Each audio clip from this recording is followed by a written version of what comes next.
Good evening, everybody, and welcome, welcome, welcome. I'm going to stay right here and wait for you to come in, but welcome to another edition of Swerve with me. Swerve is a show where we talk to overcomers. We talk to people who have overcome challenges and they are not afraid to show their scars and to speak their truth. So we're a little early coming out, but once you come in, be sure to tag somebody. Let them know that the devil tried to stop this show tonight, but he lost again. So we're here, we're live coming to you I'm in Dallas, Texas. My guest is in Nairobi, Kenya, and it's so good to have you on board. So tag somebody, let them know there is no power outage tonight. He will be here live and in living color. I hope you had a great day. I hope you had an amazing day and a time to regroup and reset to prepare your minds for a brand new week filled with possibilities, filled with endless possibilities. I hope that some of you are working your plans and planning your work to make sure that you become the best possible version of yourselves that you can possibly be because that's why we're placed there. Awesome day. Hey, Carnes, good night. Good to have you. Listen, tag somebody, let them know we're going to have a candid conversation with Arsenio Butler. Arsenio hails from Freeport, Grand Bahama. Those of you who are from Grand Bahama and even in New Providence and throughout the region may know of him and his ministry. Arsenio is a young man who was gifted and anointed by God at a very early age. And so he came up in the ministry. He came up with many challenges and he was always the center of attention wherever he went because there was an anointing on his life as a young man. And he's made some mistakes as a young man, of course, and he's grown and his ministry has blossomed into an amazing thing that you'll hear some more about what he's been doing. But we're going to talk about him and the grace that is on his life and the challenges that he's faced tonight. And so as you come in, please tag somebody, let them know Arsenio Butler's in the house. Good night, Joba. It's always a pleasure to have you on board. And so, hey, Deanne, good to see you. We are really going to do another show tonight that I believe is going to dispel some myths, to push somebody to their next level, and to really help somebody understand the importance of your soul and body working in unity, that tripartite being that we are. We're going to have no holds barred. We're going to talk and make sure that you invite somebody to come in. Good night, Esther. Good night, Pressy. Good night, Newton. Good to have you guys all aboard tonight. So I want to present to you a son of the soil who happens to be in Nairobi. We'll talk about why he's there, what's happening. Hey, Treese, good to have you. Hey, Nancy. I want to present and introduce to some of you Arsenio Butler. Hey, Arsenio. Hey, how you doing? Oh, I am fine. I am fine. I greet everyone that's in the Swerve community. Thank you so much, Miranda, for having me. Listen, guys, it's a little after 3 in the morning, and so I don't want to for a minute let you believe that I take this for granted that you are doing this because you could be sleeping. You could be actually Yeah. getting some rest. So I appreciate so much you taking this opportunity to be with us. So let's start from the beginning, as I usually do. Tell us who is Arsenio Butler? Where was he born, raised? Tell us about your mama, your papa, your siblings. Let's talk and then we'll continue the journey. Okay, no problem. As you've expressed, as you said earlier, I was born and raised in Freeport, Grand Bahama, and my parents, Ivan and Jeanette Butler. My father's originally from Abaco, and my mother is from Jamaica. A lot of persons don't know that, but I have, if I could say, as we say, they say in Kenya, they would consider me to be a half caste, where my father's from one part and my mother's from another. I have three brothers, two one younger, and I have two sisters, one older and one younger. And of course, being raised in the Bahamas, in particular in Freeport, it's been a unique experience simply because of the type of structure in comparison to, as persons would say, the family islands. So there was a lot of advantages, especially having the port authority there. I attended primary school at Freeport Primary. From there, I went into private institution, would be considered to be at that time Catholic High, Grand Bahama Catholic High. And then at the ninth grade, somewhere in between there, I transitioned into the government sector where I attended Jack Haywood High.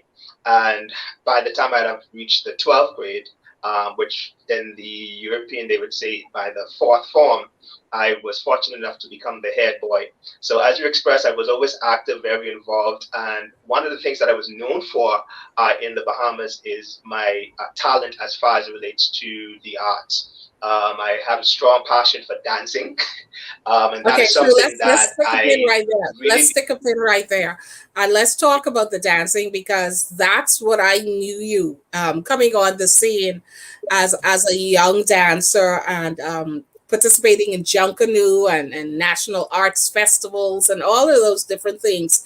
When you came on the scene, you were this little guy, tiny in stature, but amazingly big when you ministered, when you performed, your talent and your ability, it came alive, and people couldn't help but see you even though you were tiny.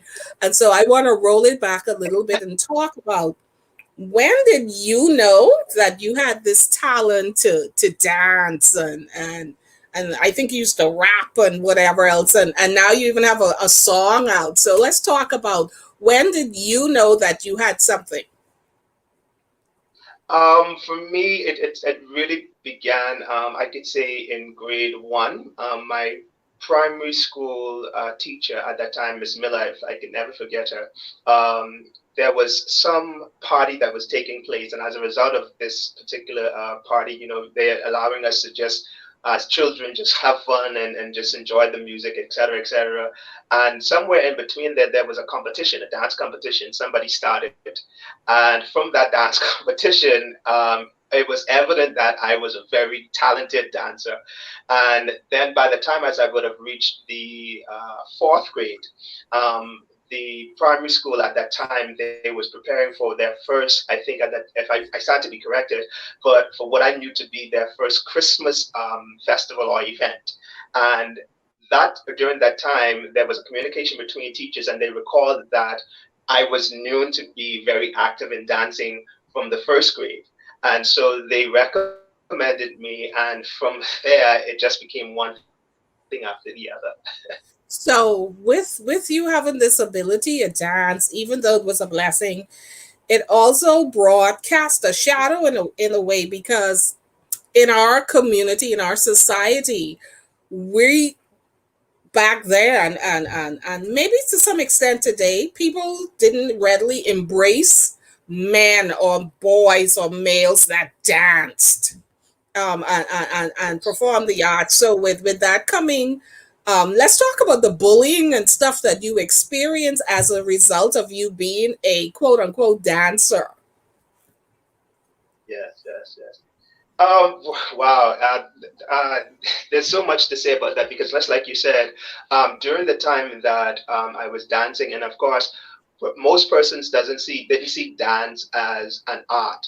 They kind of just categorize it that this particular dance belong to this particular sex, and so as a result of that, the ignorance that spewed from that type of mentality caused me to endure a lot of being bullied, being, if I could say, labeled, so to speak, because dancing in particular for most men was just a no-no. The only thing they understood at that time was women do the dancing, they just stand there and enjoy, you know. But for me, it was a passion. And in fact, what most people don't know is that, while I have the ability to sing and I can act and so forth, dance was my main passion. And I'm talking about going beyond just the hip hop, which they would consider to be the most comfortable thing for most males to indulge in, But I really was passionate about even the different expressions of dance, from the liturgical dancing to the miming and so forth. I loved the African expression. And so, because a lot of people didn't understand it as an art, there was the labels of being branded as a homosexual. Definitely, people, when I would, if I won certain competitions, even against females, at one time they used to call me rubberback or dance machine. It was impossible. There was even a season that I can recall in secondary education, whereas if I would have joined a dance competition, people would literally just drop out because they're like, okay, I'm not even just trying to dance against it. But then there was also the misrepresentation of the art that caused me to endure a lot of stuff. Even there were persons that wanted to be my friends, but they would tell me how they could not even associate with me because their uncle or their auntie or their parent or someone would tell them, hey, why are you associating yourself with this young man? And he, obviously he got to be this because there's no way he can dance in this type of manner. And so, yeah. How did that play? How did that play on you? How at such a young age and hearing these derogatory remarks about you, what if any impact did that have on Arsenio, the young boy just coming up? In many ways, it dealt with my self-esteem because obviously you became ostracized, and eventually people kind of put you in a box. My confidence, because eventually as passionate as I was about the art, as I like by the time as I would have reached about 14 or 15, I was literally so scorned, even though person would talk about when they hear me say this, that I kind of scorned dancing. They didn't even understand it because there was the time where I also was active in ministry where I used dance as a tool to minister to people. But still, I kind of felt that there was still a seal over the magnitude or the diversity of dance in and of itself. So it was something whereas at some point I ran away from it because I was trying to fit into the mold that of what people was, and I was trying to change the perception, because obviously this was something that I had to deal with. And like I said, it began to affect my association. It began to affect even how people would respond to me. There was, it's like, they're not saying it verbally, but there was this thought in their mind that, listen, obviously this is something we guaranteed. And then even still, at one point, my parents then became very protective, because a part of my exposure, or I say my recognition that came with dance. There's a Jonkulu festivity. There's a festival that we have in the Bahamas, as you know, to Jonkunu. And so I was known for being very involved in Jonkunu. And so even that in itself, while it was a good exposure, there was also a lot of negativity that came from that. At that time, it isn't the same now. And then there was another time where I had received a dance scholarship. At the age 16, I was given an opportunity to participate in an institution that would have been preparing me for the Juilliard in New York. And if you know, Juilliard is one of the top Major. universities that arts in of itself. But again, because of the stereotype and because of the negativity, as much as the lecturers that would come, and there were persons managements and other representatives, they would come and talk to my parents. They just couldn't get past the talks that people were saying. They couldn't get past, and so for me, it was like this thing, even though I was passionate about it, it just was like a curse more than it was a gift, so to speak. Yeah. Yeah. Yeah. And so you missed opportunities because of the power of other people's words and the impact that it had on you at that age. But you forged through, and one of the things that you were also known for is being a Christian in the school system. And so You were that guy who was in the SCM, the Student Christian Movement, etc., and all that kind of stuff. How difficult was it to be a teenage Christian in high school and wanting, I suppose, to participate in the things that regular teenage people do? How difficult I, was that? I, it was complicated. It was very, very complicated because for me, and I'll just speak from my position.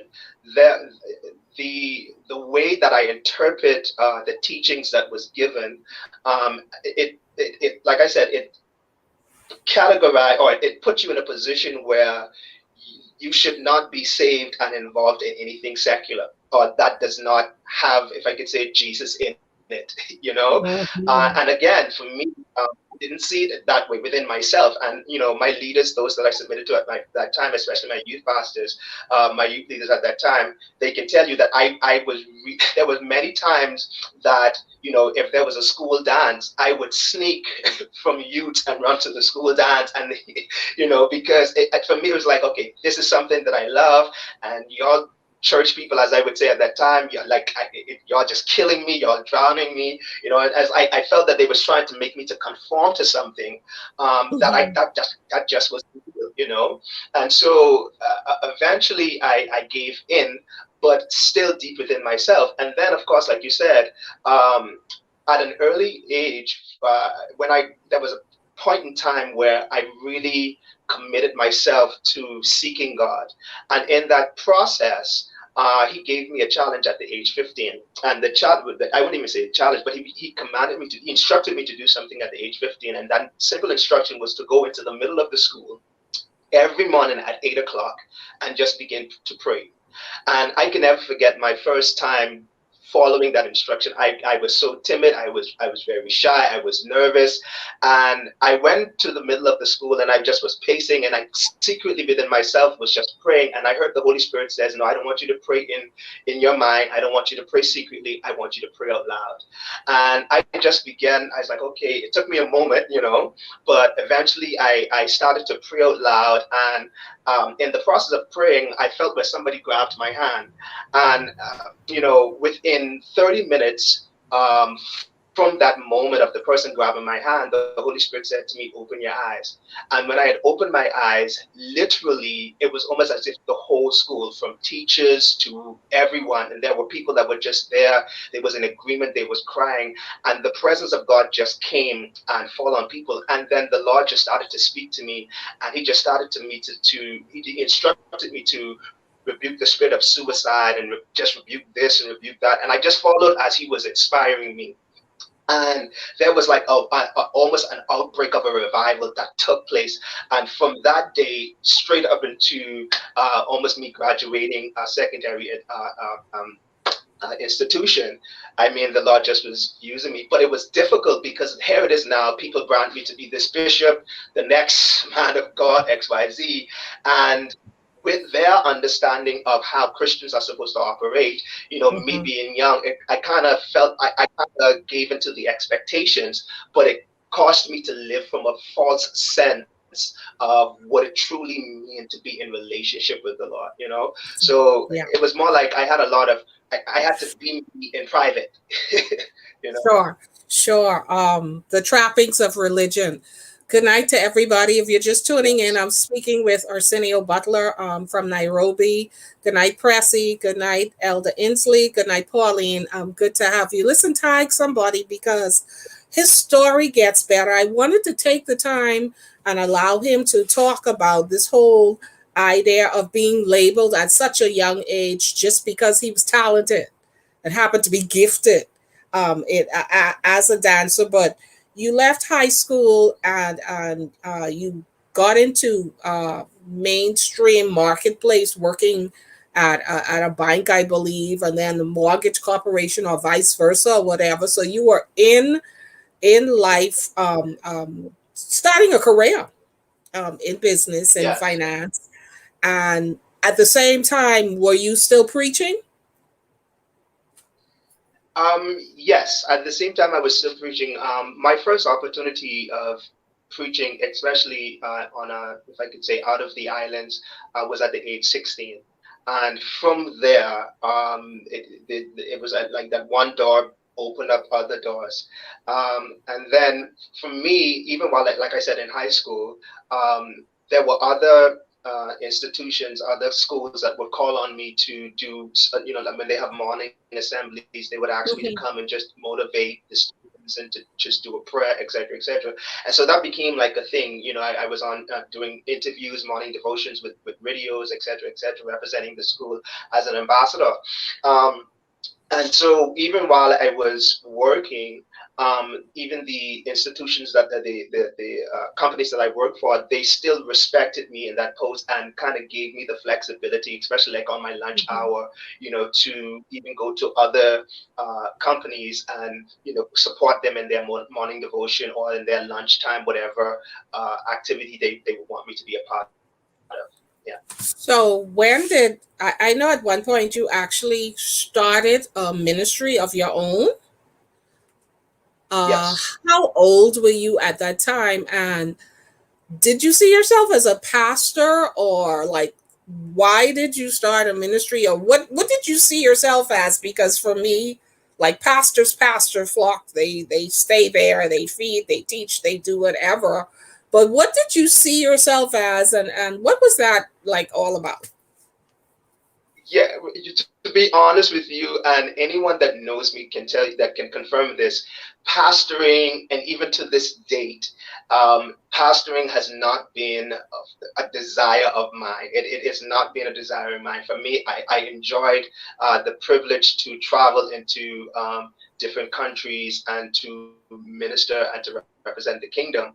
But to see myself saying, administrating a flock, that has never been. But at the age 19, I was given, as a result, I stayed in the evangelism field, where, as I said, I was traveling to different countries, just ministering, and then I would come back home and just do what I have to do. At some point, though, I think around the age 21, 22, I did function as an associate pastor, but even my function as the associate pastor was more to assist in the training of the ministers and their development, and not so much just the administration, if you understand what I'm saying, the responsibility of a pastor in of itself. And then I really functioned in the element of the prophetic. And so I was known for training and development, and then the prophetic and empowerment. Um, and then when I launched my own Recharge was is the name of the ministry that I launched there in Freeport. Even the design of that was simply from the same model. I would do teachings according to whatever the Holy Spirit had instructed me, and then there would be one night of demonstration. But to say have no, pastoring was not my thing. It's not like my Okay. personal passion. So so Yeah. you started Recharge. How long did you do that, and what happened after that? Did you know that was only for a season, or like what happened? Why did you stop, quote unquote, pastoring Recharge? Yeah. Well, to answer the question, yes, I knew it was going to be something for a season. We had a structure in place where I wouldn't have to be the person that was if I could say, it was designed to be independent of me myself. We would raise and empower other persons to take the position to help carry on the assignment. When the time come for me to transition on, because one of the luxuries of being exposed to different ministries and to different countries is you encounter different gifts as well. And so there was always a confirmation to what it is or the direction that the Holy Spirit would have me to go into. So I knew that Freeport and what I was doing in Freeport was only a seasonal thing. And just like it was said, I was given an opportunity by a woman of God. During my time, there was a connection that was made between her and I, and she had asked me to come into Florida, Fort Lauderdale, Florida, to oversee one of the assignments that she was having there. They was going through at that particular point some challenges, and so the moment I heard that, I knew exactly that this was the move, because South Florida was one of the things that the Holy Spirit had always confirmed to be one of the next step for me, as far as ministry was concerned. And so I did that, and there was a lot of things that occurred during that time. Yeah. So let me ask you this, because I want to go back, roll it back a little bit. No problem. Teenager, hormones. How did you handle this whole? Because as a Christian and a young man, and we know that women, girls are attracted to men in ministry, especially in leadership roles. I want you to talk about how did you manage that whole process of, I'm sure, women wanting to be with you, even as a teenager, Yes. girls wanting to be with you because they found men in positions of power, authority attractive. How did you manage that? In the beginning, I didn't even try to manage it at all. For Okay. me, it Okay. was just yeah. Let me explain that a little bit. When I say I didn't manage it, it was simply um, my mind, especially at the primo stage, was just okay. Let me just engage, and to see where it goes. But as I begin to mature in the things of the Lord, Mhm. I became more confident of what I wanted and what I did not want. And it was at that point that I decided, and I became persuaded by my own self that, until I see what I want, I won't entertain anyone. And so even when ladies would come and they would express, their interests, etc., etc. One of the things that I had learned to do was, not to, if I could say, make them feel rejected, or to make them feel that they are some Jezebel for their interests, but to just encourage them, and to help them to understand that it is my responsibility to be the one pursuing.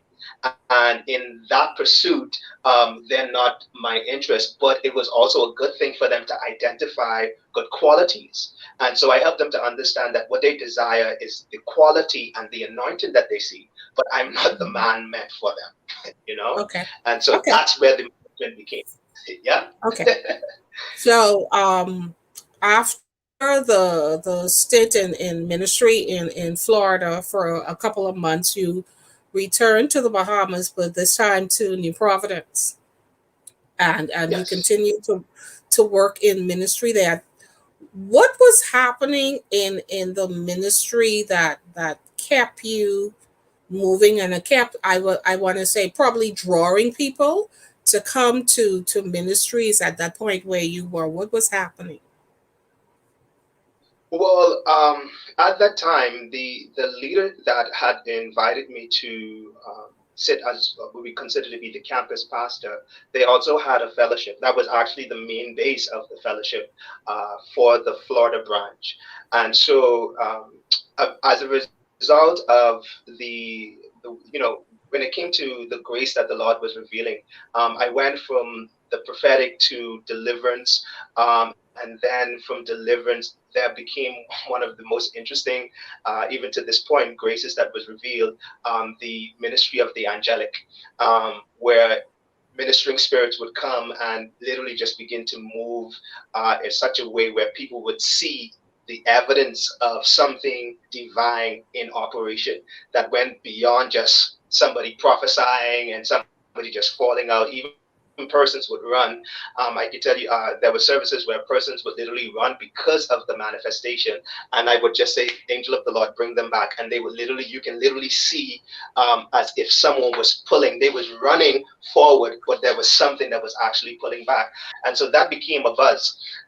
To some, it was a good thing. Of course, there's always that level of persecution, because at that point, I became the witch worker, and so Okay. it was like, is it was something new that was really taking place in my life, but at the same time, I kind of was disowning it, because I didn't have much understanding then about that level of ministry, and I had not seen anyone around me at that time operating in that dimension.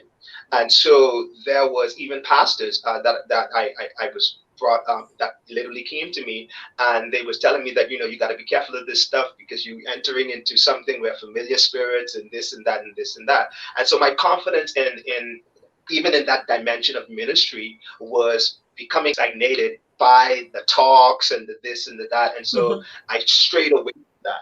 But eventually, as I kept, if I could say, seeking the face of the Lord, it became to the point. It became to a point where there were services where I didn't even have to say anything. I would just begin to worship, and the presence of God would just come, and the angels of the Lord. It was just evident. The Spirit of the Lord would just move and hover without anything, and people would just automatically. I could remember this service right there in New Providence where people was giving their phone and their jewelry, and they just was just the tangible presence of the Lord was just so evident.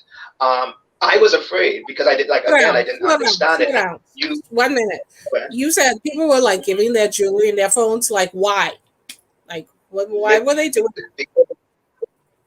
at that time, in the midst of him teaching me and helping me to understand it, one of the things that he brought to my attention was helping people to understand what it is to give an offering, something of value, of something of worth. that? And for a Okay. lot of people, yeah, go ahead. So that was their way of giving an offering because they did perhaps didn't have Yes. cash or something. Okay, I Yeah. understand.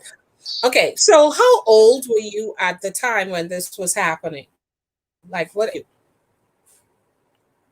At that time, I was about 25, 26. How old are you now? I am 34. Oh wow! I didn't. Okay, Yeah. so so you're in that place of ministry and seeing some amazing things happening at the time. And how are you feeling emotionally though? Because this stuff in the spirit realm, no doubt, is overwhelming. You've not seen these things happen before; they are happening.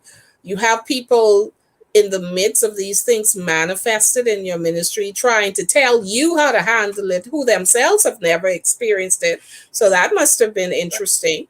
But how are you doing at this time? And I'm talking about like how are you really doing after you come out of the anointing and all that kind of stuff? What was happening with 25-year-old Arsenio? Oh wow.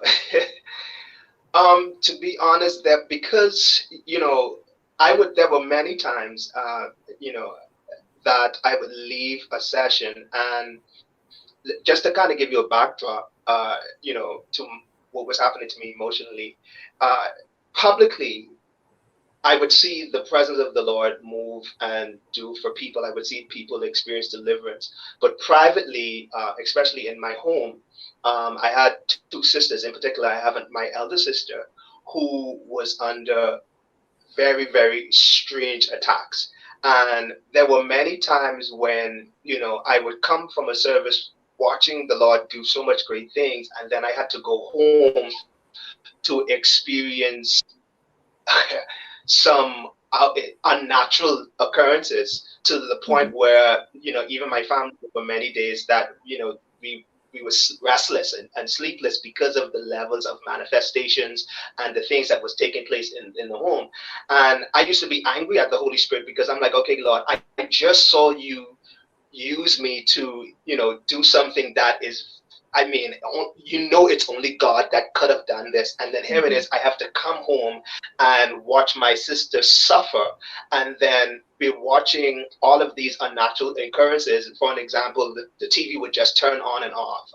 There was a time, even just talking about it sometimes make me emotional, but it kind of bothered it. Eventually it affected my faith, because then even people who was familiar with my family and what was happening to my sisters, they then begin to question me. And for Yeah. me, it kind of put me in a place where, as I knew I was asking God this already, and I was like, okay, God, see, because you already know how people is. It's like, okay, you here casting out demons, as you say, and you disanointed, as you said, but why, how is it that you can't pray for your sister to be delivered? And so Yeah. that became one of the things for a long time that broke me. That I was angry at God for years, like years. Like, I was ministering, and every time I would see him do stuff, I was like, okay, when will you deliver my sisters? When will you deliver my family? Hmm. So it was one of those moments. Have you come to peace with that yet? And how did you, if you have, or is something you're still working through? If I would be transparent, it's something that I'm still working through. Okay. One of the lessons that I've, as I began to continue to journey in ministry, is he used that to perfect this. And what I mean by that is, like there are services that I would go into, and there are situations where persons would, they would call on me to pray for a particular family that's dealing with something that even the doctors don't know what the root of it is. And immediately, within seconds, because I spent, in my private life, having seen such a familiar instance and an operation or a symptom, I knew exactly what it was that what they was dealing with. I could have, without even having to get into the, as we call it, the prophetic grace, I could give them the very specifics of what happened, the time of what happened, what happened next.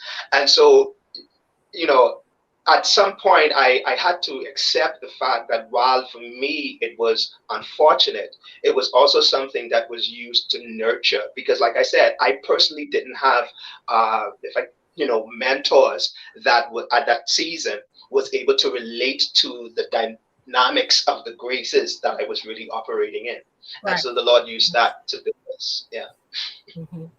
Okay, so you're in NASA, and these wonderful signs, wonders are happening while you're with this particular ministry, and then you get an opportunity to pastor again. Now, the thing that I wrestle with the most with your story is you knowing that you're not really called to pastor, but accepting Yes. opportunities. That's just me, but I just wanted Yeah. to put that out there. You knowing it, but Yeah. opportunities come and you accept it. I mean, fine.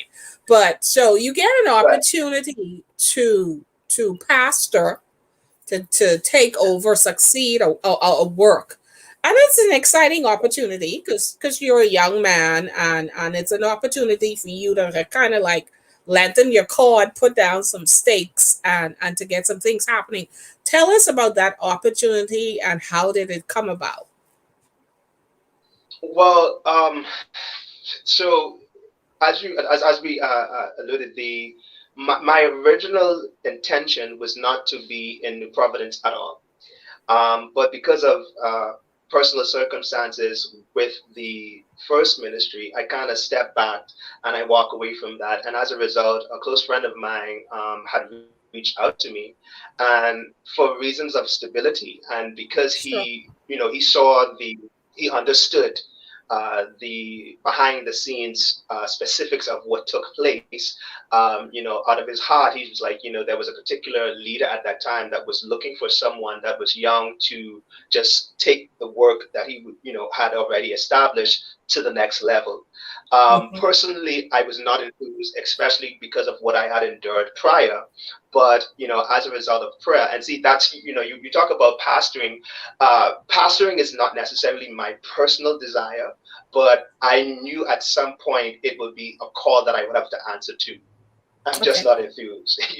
Knowing what I Okay. know and just considering it just nothing of my personal interest, not my preference, if I could say it that way. Hmm. But again, it's the journey is not my will, thy will be done. And so I was always careful not to allow my feelings and my own desires to distract me from the fact that I'm still submitted to this process. And so as a result, I met with this leader, this particular bishop, and even he himself, he went in prayer. And when he came back to me, the first thing he said is, "I know you're only going to be here for a season because there is a work for you to do, and it's not here in the Bahamas." So when he said that, it was like, okay, Holy Spirit, I know that you are part of this, and there was such a connection. His wife and himself, they became like, I call them grandparents. They was very much, their heart is so genuine, so big, and so pure. And so I was excited to be a part of that. Now, within that, there was also another opportunity that I was given by Hmm. another individual. And after praying, I had to reject that. And I guess as we go further, we'll talk more about that. But in rejecting that particular direction, I went forward with the other leader who I Hmm. submitted to for that season. Yeah. And so you're good night, Jerusha, good night, Delarice. We're talking to Arsenio Butler about his journey. And so you decide that you're going to take over this new work, and you're in progress, and you're getting in, and you're beginning the training, and do the same signs and wonders and miracles follow you in this new ministry? Most definitely. One of the things that, and I'm just going to be, when I took over this particular ministry, this ministry itself was one that was really, there was a lot of challenges, that they was dealing with personally. And within, if we can be honest, within a month's time, as a result of the type of demonstrations and as a result of the teachings, the church had grown from, if I could realistically say, 15 persons that were registered members, and we had now had a commitment of almost 200. And so that can just give you an idea of how the Holy Spirit was moving. And based on the location of the ministry at that time, I was not too familiar with Nassau, but based on the location of the ministry, it was close to the university. So there were so many persons that was hearing about what was taking place in the ministry, that the wind of it was just, the name of it was just really, really moving at a fast momentum. Mm-hmm. So you're working, and you're excited because you're seeing this growth, and really coming to terms with this must be God. I'm here, all of these wonderful things are Yes, happening. This growth is exponential, and it's just growing and growing. And then something yes, happens, and then you get connected. You're connected with a particular yes, family in yes, within the ministry, and things are happening. And let's talk about, this is where, for me, the greatest lesson of your life and the greatest challenge of your life you mm, face, because without going into all of the gory details, you, as a result of your relationship with a particular family and a teenager, etc., you end up being charged with two crimes. yes. So let's talk about what you were charged with first of all. Yeah. The charges that was placed against me was indecent assault and cruelty to children, or as they would say, giving alcohol to a minor. Given alcohol to a minor, and you were, let's talk about this process of, okay, after you're accused of this thing by someone that you know and are very familiar with, and familiar with the Yeah. family, where are you emotionally at this time when this is going on? Because again, you're experiencing like the height of your ministry spiritually, and you're about to officially be installed as the Yes. pastor of this church. Let me roll that back to this. You're about to be installed as the pastor of the church on that particular Sunday that you're about to be installed. You get Yes. served. You get Yes. served. The actually the day that I was charged before the court was actually the same day that I was supposed to be installed as the pastor for that particular ministry. Behind the scenes, there was so many. Like we said, we don't want to go into too much of the details, but this was a family, like you stated, that I knew, and my concern was never about the incident in and of itself, because for me at that time, I knew, for me, it was like, okay, everything was, I had already done what I felt was the integral thing to do to corroborate my uh, innocence, you know, in that time.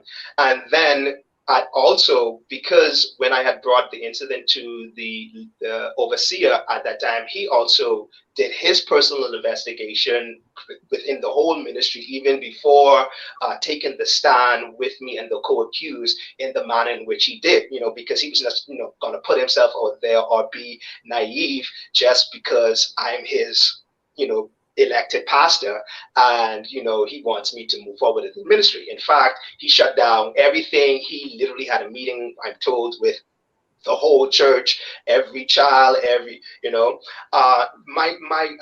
I'd say, I remember me saying to the bishop at that time that my concern was not about whether the incident happened or not, because what we had already was able to confirm. My concern was who that particular family was associated with in a very close Mhm. way. And because of what I knew personally, I knew that it was not going to be an easy journey Okay. from the start. I knew it So was not. so let's talk about you being first of all getting served on that day, Yeah, the yeah, emotional impact of that for you. You had I remember in our pre-interview you mentioned that you had already the Holy Spirit had warned you that something yeah, was about to happen yes. or what, but you and you can put it in the words that you said, but you didn't know what exactly was going to happen, but you knew something was up. Yes, I remember very clearly. The week prior, before there was a service, I was preaching, and in the midst of me preaching, I was intentional about preaching on tithing. And in preaching, the Holy Spirit said to me, "Get ready," and He said, "Get ready for sabotage." Now, I didn't understood the dynamics of what he said. And I remember looking at the church and I told the church, I said, the enemy is angry, because I was so used to certain levels of persecution. So it was something I'm like, okay, oh Lord, who's going to lie on me now? Who's going to spread? But not, I didn't expect it to have that level of impact. I was embracing myself. I'm the new kid in town. So it's like, okay, yeah, some jealousy talk is going to go around, but oh my, I was in for a surprise. But from there, even the my who was the person who was my prayer partner was actually the grandmother. The Wednesday prior to when the incident actually occurred, I remember very clearly waking up and running to her. We go to the church and pray. And when I went to the church and pray, her and I, we would pray together. I remember her putting her hands on my shoulder and with tears in her eyes, she says, "Get ready because your name and your reputation. I see the enemy coming at you, and I see your name being run through the mud." She said, "But the Lord will bring you through." And we just sit there, and I'm like, "Okay, oh God, what is happening?" And then 2 days later, in the midst of the training that was taking place and all of the preparations for the actual installation, um, it became one thing after the other. It became one thing after the So other. you how are you feeling? This is what I want to get. You get this thing and you're wondering what just happened. Did you expect so let me roll it back and just to fill in the audience. So a family that he was connected with, it was the son or grandson that accused not only him but somebody else of I don't know if to call it Yeah. molestation or whatever, but indecent assault as the charge suggests.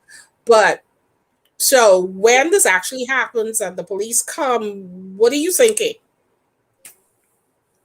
Well, let me just clarify something too. The indecent assault was a charge that was only for myself, and that didn't come until 3 days after there was the allegation of the alcohol. And originally, the allegation that was given when the police originally came, it was not to say that we gave or I gave. It was this particular individual got it from the church, considering that the church where it was located was close to a bar. But then Mhm. it started to evolve from one thing to the next thing, yeah. And so again, we was very comfortable and content because when they came, when there was an officer that came to inspect the church, according to we was told the first statement, there was some attic that I had, etc., etc. They confirmed that there was none. Yes, but there was the Sunday of the set week. I remember after preaching, I received a call from my mother, who resides in Freeport, and my mother, her first response to me was, "Son, is everything okay?" And I was like, "Okay, mom, everything is fine." I said, "There's a little incident, that I tried to manage it, but everything is okay." She said, "Well, I was approached by a particular individual, and she didn't like the conversation, and the the conclusion of this conversation that this individual had with my mother is that they're going to show me who runs the country, and they're going to expose me for who I really am. And it was at that point I even became more disturbed, because again, I knew that their affiliation with this particular individual, this person was definitely going to, even other things that occurred leading into it, that this person was just going to make this process one that I couldn't Really even fathom. long and difficult. So, Yes, yes, so we're being very careful, of course, because the person that making reference to is a person who's very influential in the country, and incidentally, this would have been the person who had made an offer for him to come and pastor a work that they wanted to start, but he did not choose to go with this particular person, and so he decided to go the other way. And so this would have been that very same person who sat in a seat of authority and who was instrumental in charges being brought against him. So you're charged, you go before the courts, and ironically, you go before this very person, this very influential person, the and you very get, person. yeah, which for me is just crazy because it sounds like a conflict of interest, but I ain't no lawyer. However, it happened, and you were Yes. remanded. You were remanded. So let's talk about how long were you remanded on these charges before you actually went to trial? The remand was only, thankfully, it was only an overnight uh, stay, and even with that, I want to again, when for persons who, and like you said, I'm not a lawyer, I don't want to go with it, but even with the process, the when the offer of bail was presented, even this particular person, they was asked to recuse themselves. They refused to recuse themselves, and they also rejected that the prosecution had no issue with us being given immediate bail. And so it was not until we was detained that we was given further insight about um, how this process would end up. I Mm-hmm. remember that particular day, there was a particular senior authority that he came to me directly, and he said to me, he said, I don't know who you are, but a renowned and esteemed, I personally don't even know, a woman of God called him, and he said that I submit to this woman of God. And she told him that the Lord told her, what the position was. And he said he's not getting into it, but he said he also received another call that made him, uh, if I could say, submit to the instruction that his particular leader gave him, which was protect us. Mm-hmm. And he showed me a particular letter that was written with specific instructions as to what was supposed to happen while we was detained. Mm-hmm. And so it So was again, in essence, it was a vendetta. It appeared to be a personal vendetta yes, against you, um, yes. to seek to destroy you, to seek to destroy you. In essence, I want to talk about the process of what was happening to Arsenio, the prophet. I mean, you were right on the verge of something major, and then it's all pulled. Yeah. The rug is pulled from underneath you. What are you experiencing as a person at this time, and the whole process of the wait? Of course, you had to hire an attorney through this process. You have to suffer, I'm sure, the ridicule, the finger pointing, people coming at you, and I'm sure social media, private chats, you name it. I'm sure you had to endure all of that.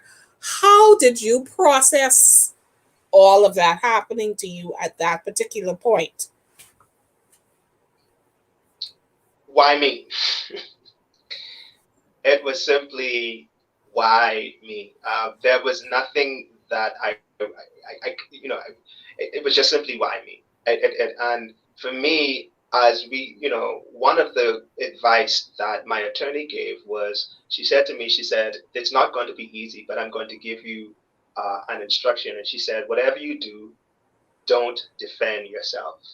And at the moment, I was like, okay, whew, I got this, Lord. If you allow this to happen, you've already given me some insight that something is going to happen. I got this. But I did not have it. I did not have it. Like you said, with all of the public prosecution, the social media, and then one of the things that became just discouraging and a breaking point for me too was there was an expectation that I had from certain individuals, but and even to this point, to this day, there are some of them that don't know that there were other individuals that would come to me and say, this person is your friend. Well, here's a text that I receive, and listen to this voice note or listen to this.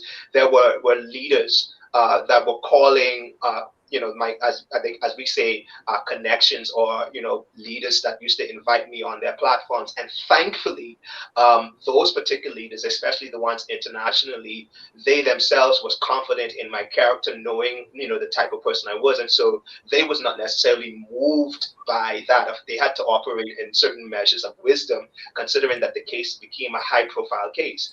But as time go by, every time that I felt that I was strong enough to handle it, there was always something that caused me to just give up. And eventually I did give up. I did give up. So you were blackballed from the local church community, in essence. Very But much. who there must have been somebody who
Okay, I don't know what just happened, but I think that was on my end actually. So guys, thanks for sticking with us. So we're back, and we were talking about the fact that the church can be so unkind, um, um, to people as they go through, and rather than be Aaron's and hers to hold up people's hands, they tend to excommunicate and blackball and do all those kinds of things. But there must have been some people Awesome. Yeah. that stuck with you no matter what and help you. And I want you to take this opportunity now. This is the time you can actually call people's names that were actually useful and helpful Yes. in this process of you healing, which is a journey and overcoming, because I can't imagine what it's like to have and of course I started my career in journalism, so I was that person who sat behind the desk and covered court and called the names of people when they went to court and they were charged for certain things. I was that person that did that. It was a job. That's what we did. I can't imagine being on the flip side of that because I've never been there. What was that like to hear your name in the press, uh, see it in the newspaper, have your family calling you? I'm sure your parents concerned, your siblings, no doubt. What was that like day to day? That experience, and then I'll go back to the people who helped you. Yes. No. Yes. That That. I was traumatized. Let me just say it what for what it is. I became very traumatized, and the trauma began to take root because I was in denial. I mismanaged the situation, and it was not so much because I didn't have a support. It was because I took my own approach and how I felt that I needed to deal with it, and that was just pull away from people, and I just kind of carried everything because there was also the expectation that I felt that I had to be strong and I had to stay strong. So I had to put up this image, especially when we're preaching these things and when you're going through these things, you have to remain strong. You can't let the enemy see you breaking. But with inside myself, I was literally just being broken down to the point where even there was a point where I had to sit myself down from ministry because I was starting to minister to people and I could have literally taste blood like in my mouth because even though I was operating in the prophetic gift that I have, I was not functioning under the consecrated measure. And what I mean by that is, I was being very intentional about calling people's issue out, using word of knowledge to say, oh, your husband is sweet Adam with this person, that person, that. And while the individual, there was point in time where persons was like their prayers was being answered, got exposed. I knew within myself that that's not the way that God is. But I was just looking in a point where like, okay, for anybody that knows Arsenio, I have my issues, and without you being, if I could say, a legitimate person for me to express myself to you, I will never see it necessary to expose my nakedness to you. Yeah, I Mhm. don't mismanage myself in that. I'm very intentional, but those who know me know that I'm a very up. If I'm going to do something, I'm going to do it. If I say I didn't do it, that's the type of person I am. And so for someone now to accuse you of something that you know within yourself you do it, and then there are people that are celebrating it because again it goes right back to my childhood experiences. I've always been branded as this type of person, so it was like aha, we knew you was you're pretending. Mhm. And again, don't get me wrong, eventually there were things that I did that I thought I would have never done as a result of this trauma. And there was things that I always, because I got to a point where I was like, F it. Forget church, forget God. Like because I was angry. I was so self-centered in that position. And then I felt that everybody was hypocritical. Not that it was true, but Mhm. that's how I felt, because now telling me I'm being consumed by my own emotions and my own feelings. And so there was a lot of resentment. There was a lot of resentment, and I remember getting to the point where I even hate being called prophet, being called, like, I was scorning all of the title. And so I went into an extreme rebellion. Like, Mhm. again, I always had challenges and as every human being, but I went from one extreme to the other. It was like, okay, you know, we call it backsliding. That wasn't backsliding. That was, I went out there and I just did me. I just did me because I didn't care. I lost myself, and there was even a point in time where, and it's not even just because of that incident.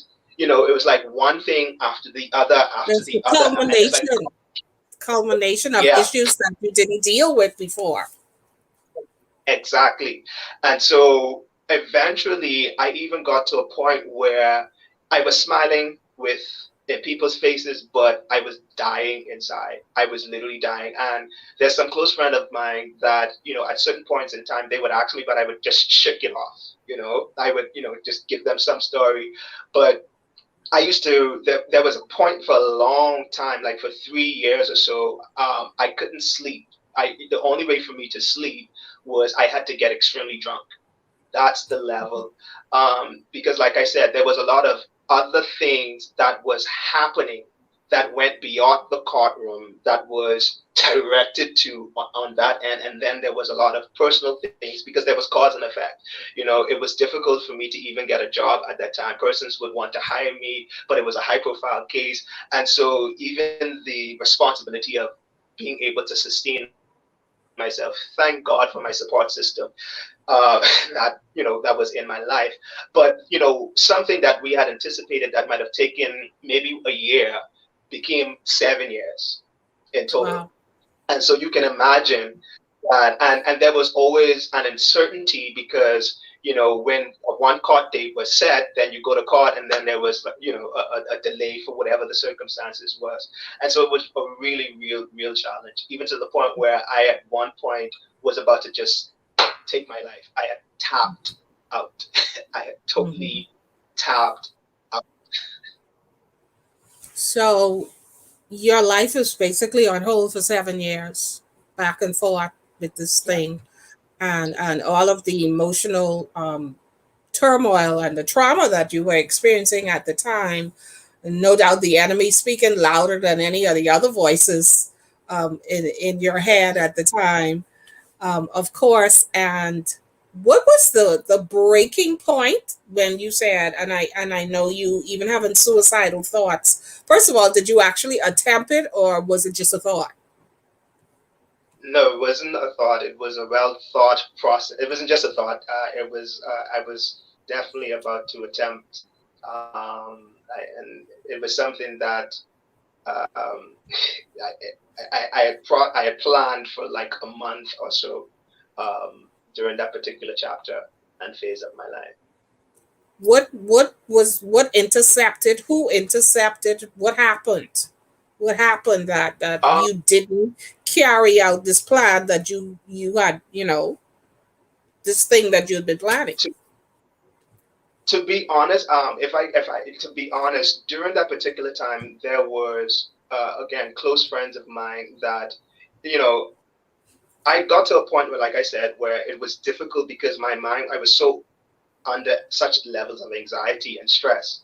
And so I would literally many nights be walking up and down throughout the streets of Nassau, just trying to come to some place of stability.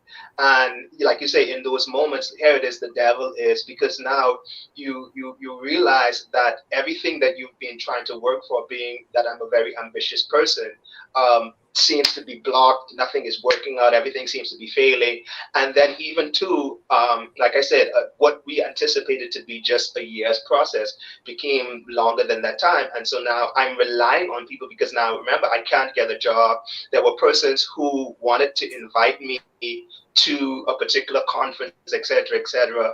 But even they themselves, we had to be careful because we wasn't sure what date was set and if the date would be changed, etc., etc. And so I, I even became just tired of relying on people. I know within myself that my loved ones, they themselves didn't mind because they understood and they knew and they was walking with me throughout that process. But for me, myself, I like to be independent. I love to have my own. And one of the things that I strongly dislike is I don't like asking people for anything. And so my pride Mhm. was being killed. It was being crushed. And it was like, God, when will you just deliver me from the end? And so I got to a point where it's like, okay, I'm done. I'm done with living. This don't make sense because I couldn't see my future. The dream was gone. Everything, I was done. Mhm. But there were moments, like I said, where friends would call and they would they would just call me and say the Lord just told them to pray against the spirit of suicide. What's going on? And I would Okay. again, I would tell them, oh, it's nothing. nothing going on. I'm okay. If the Lord tell you that, maybe that spirit coming at me, knowing very well that I'm in the process of planning. And I remember me saying to myself, being a counselor and being put in these positions, I know many times, one of the things that families who've lost loved ones to that is that they would always say why, the question of why they didn't say anything, what did I do, etc., etc. So I decided that I'm not just going to leave without saying something. And I remember it was like 3 a.m. in the morning while writing this letter. My mother calls me. Now, my mother does not call me that late. She would call, check on me in the morning time. But to say my mother calls me at 3 a.m., that was very much out of character. And I remember looking at the phone and saying, I'm not going to answer it. And when the moment I started to answer, when I answered, the first thing she said was, whatever you're about to do, son, please don't do it. Wow. And I just broke and I hang up.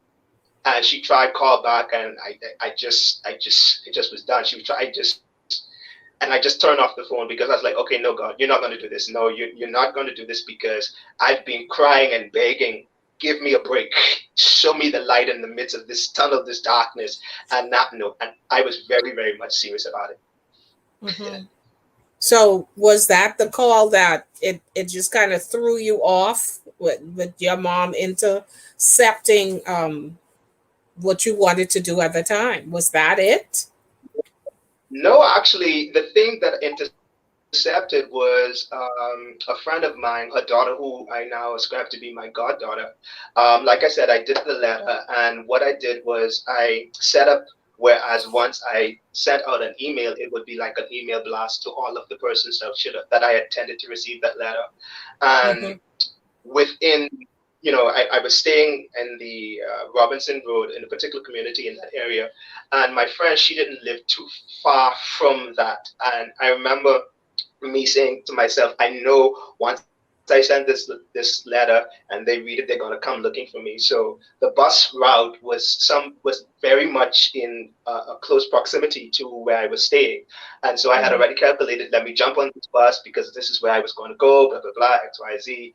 But for some reason, within like seconds of me about to jump on the bus, I hear my goddaughter. She just screamed out to me, and I literally was about to ignore the thing of it. So she just screamed and she screamed, and the way she called my name out, and I could hear her just broken down. It just kind of caused me to just pause. And so when I paused, I turned around and I broke down. And she came running at me, and the first, because I had a knife, as I was literally going to just slit my wrist. I had already processed. I slit my wrist. I knew I wanted it to be a quick process, and I don't know what spoke to her because I had the knife in my back pocket. I don't know how she just looked at me. She says, and she just stopped me and she just grabbed me and she just put her hand straight in the back and she just grabbed the knife. And I was like, give me it back. At that point, I was even so angry. I looked at her with the most rage. And she looked at me. She said, are you going to do something? Like, are you really going to do this? Are you really? And so it was one of those moments. And I just was like, I'm done. I was done. I was done. And eventually, again, other loved ones, those who received, they came and, they did their best. They tied with me, blah, blah, blah. But, one of the things I want to say this too is, especially being a preacher, the religious, I call it at that time, it is not that it's religious, but the spiritual talks wasn't getting to me at that point. I had already zoned out. I was dead. I was numb to all of that type of stuff. And so everyone knew it didn't make sense trying to say anything to me because like I was done. And when I'm done, I'm done. you know? Mm-hmm. Who were the people, um, whether locally, that you were able to reach out to find strength or help in Nassau or even abroad? It's okay to call their names because, just to publicly say thank you or whatever. But who were those people who really, when you reached out to them, they said, come and embraced you, whether physically or just covered you? Who were those people? Wow. To be honest, and this is why I don't like to call names, there is so much persons. And there was, Okay. if I could say, because of the extent of time, I have to say that there were different persons at different seasons. Sure. But one of the main persons friends, my support team. I had a core team that followed me throughout my transition from Freeport into the Florida and to the NASA, and they themselves, the co-accused, his siblings and their wives, the majors, Lashik and Latoya Major, and that like I said, um, Pastor Rakino Monk, my good friend, Prophetess Raquel McIntosh, Apostle Gail. Um, the again, I don't want to call Dr. Okay, Shawaldi that's Johnson. fine. That's fine if it's that many people, but there was a core group of people, and that's what I didn't want Yeah, to just leave the picture of how those the ones who rejected, but I really wanted to bring to the fore those who embraced and yes, held Carol your McCall. hand through the process to help to strengthen you. And there's so much more. We're about to run out of time, but I want to speed ahead and talk about how in the world did you get in Nairobi?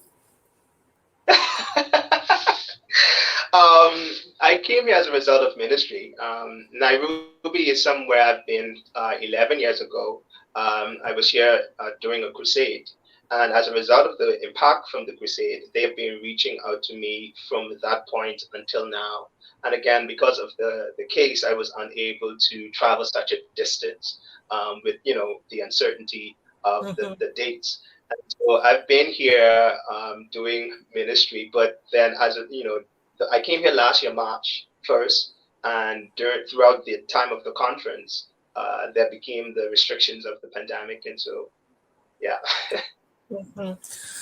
It has it been kind of a savior of sorts being over there away from all things that can trigger memories of what has happened over the past few years. Has been in Nairobi been cathartic? Has it been enlightening? Has it been refreshing? Has it been rejuvenating? Has it been regenerating? I mean, let's just talk about that experience of being there on the other side of the world. Yeah. This is my place where I regain my confidence. Nairobi is the place where especially as a result of the restrictions and all of our personal agendas we had to set aside, I was able to take time and deal with me, and not necessarily from a spiritual perspective, but from my soul. After everything had already settled, therapy was one of the first things that I committed myself to. So I was doing therapy, and in addition to therapy, my bishop, Bishop Will Thornton, who was very instrumental in also walking me through this process, I spent a lot of time he spent a lot of time pouring into me and helping me to regain my confidence and regain focus.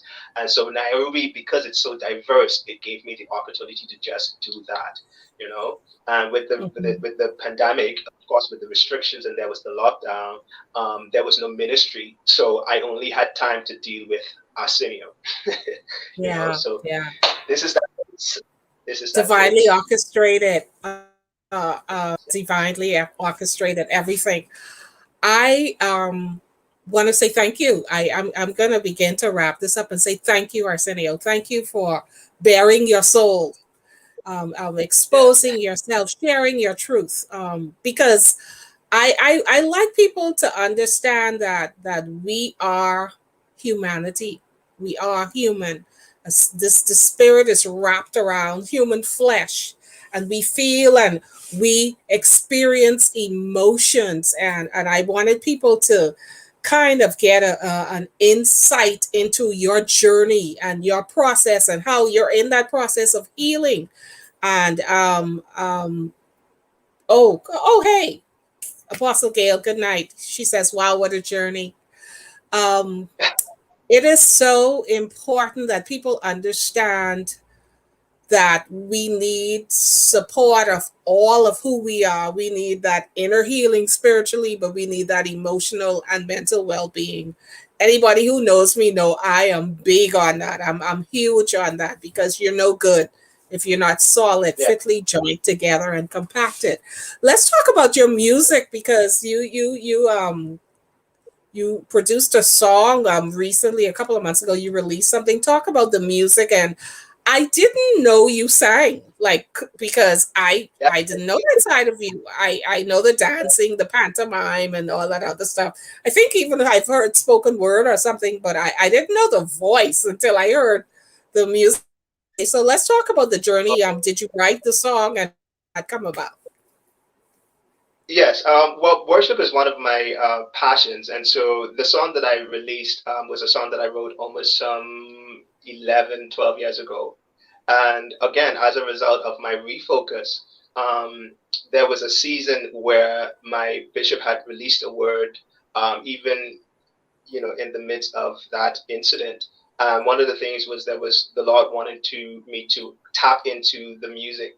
I personally don't feel that I was such a singer to say release such any song or album, etc. But as I was here, the Lord reminded me to go back to that prophecy, because I record my prophecies, and in doing so, um, I was feeling the nudge to do this recording, but I was wrestling with it, and it was that word that confirmed that this is the thing that I'm supposed to be doing as a part of this season in my life. And so I've released that first song, and I'm back in studio again, getting ready to launch another that's coming very soon. So what's the name of the song, and is it available for people to purchase, or can they see it on YouTube, or what's the name of the song, or where is it? But the name of my first single is called "I Yield My Lord." You should be able to purchase it on any of your personal digital platforms, and also there's a video that we've released that you can check out on YouTube. So that's Arsenio Butler. I yield my Lord. Yep, Oh support. goodness. Okay, Thank so you. Galen says, I got my healing and deliverance and helping so many others to get their deliverance. Irma Bain says, good evening. It's good to see and hear Arsenio's story. Blessings upon him. Loretta Roberts says, good night, Miranda and Arsenio Butler. Arsenio, I'm so proud of you. I am grateful to God for your process.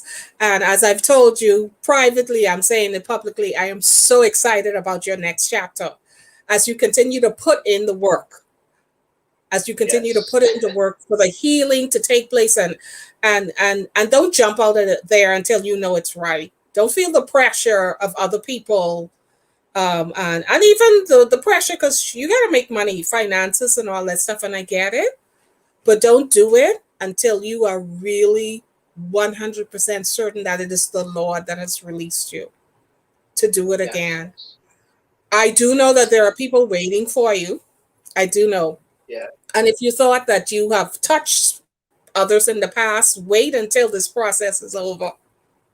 Wait until Yes. this process is over, and people get to see how God still works with broken crayons, as they say. Even crayons that, even when you color outside the lines, God is still able to Yeah. make that a thing of beauty and a wonderful piece of art. And so I thank God for you. Sherry Rebecca says she loves the transparency. Randrea says, good to hear from Arsenio. So there's so many people rooting for you. And I wanted you to take this opportunity to speak your truth, and just to shut them out of the enemy in some Yes. regards, and the people who just, think they know what they don't really know.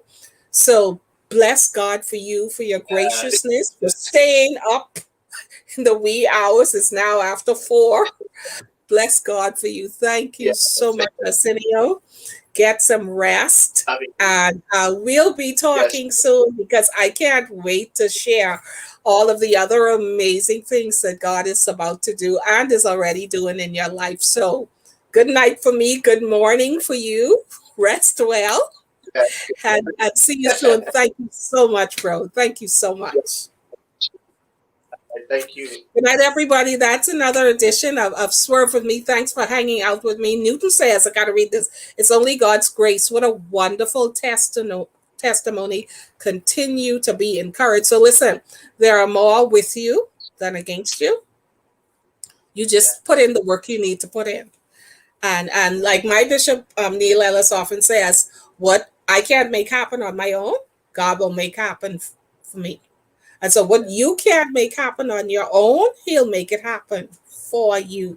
So, rest well, and we'll talk soon. Good night, everybody. Thank you so